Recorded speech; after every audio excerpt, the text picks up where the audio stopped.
কাঁকুড়গাছি মা মনসা মন্দিরে সবাইকে স্বাগত। মার কাছে দর্শন করতে এবং পুজো দিতে কিভাবে আসবে, কটা থেকে কটা পর্যন্ত মন্দির খোলা থাকবে আর কখন পুজো দিতে পারবে, সবই আজকে এই ভিডিওতে তোমাদের দেখাবো। তাই রেডি হয়ে বার হয়ে পড়লাম মা মনসা মন্দিরে যাওয়ার জন্য। আমি আর আমার একটা দাদা দমদম পার্ক বাস স্ট্যান্ড থেকে বাসে উঠে পড়লাম। আমরা নামবো কাঠগোলা গুপ্তদাস বাস স্টপেজে। নেমে মিনিট দুয়ে পায়ে হেঁটে আগিয়ে আসলে দেখতে পাবে মতিলাল বসাক লেন। তারপর মিনিট খানেক সামনে আগালে দেখতে পাবে মা মনসার মন্দির। আর তোমরা যদি শিয়ালদা স্টেশনে নামো, শিয়ালদাহ থেকে মেট্রো ধরে ফুলবাগান নামবে। ফুলবাগান থেকে রিক্সা করলে যে কেউ দেখিয়ে দেবে মা মনসার মন্দির কোথায়। আর মায়ের মন্দিরে পুজো দেওয়ার সময় 7টা থেকে 11টা পর্যন্ত, আবার 12টার সময় মেন গেট বন্ধ করে দেওয়া হয়। বিকেল 4টে থেকে 6টা পর্যন্ত মায়ের দর্শনের জন্য খুলে দেওয়া হয়, আর সম্পূর্ণ বন্ধ থাকে। আমরা পৌঁছে গেছিলাম বিকেল 4টের সময়। শুধু মাকে দর্শন করার জন্য কত ভিড় দেখো। মার কাছে এসে প্রত্যেকটা মানুষ তার যে মনের চাওয়া আছে সেইগুলো চাইছে, আর মা সেইগুলো পূরণও করছে। সেই জন্য মা এখানে জীবন্ত হিসেবে পূজিত হয়। এই যে ভদ্রলোকটা দেখছো, এখান থেকে মায়ের ফুল প্রসাদ আর মা খাওয়ার যে জল এনে দিচ্ছে। মায়ের মন্দিরে মাকে দর্শন করার পর মাকে ছেড়ে আসতে ইচ্ছা করছিল না, তাই আমি মায়ের কাছে আমার মনস্কামনা করে নিলাম।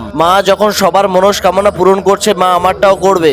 আমার মায়ের প্রতি সেই বিশ্বাস আর ভক্তি আছে। সবাই একবার কমেন্টে জয় মা মনসা লিখে যেও। দেন ফুল প্রসাদ আর মায়ের জল নিয়ে বাড়ি চলে আসলাম। ভিডিওটা এই পর্যন্ত ভালো লাগলে like comment share and subscribe করে দিও। দেখা হবে অন্য কোনো ভিডিওতে।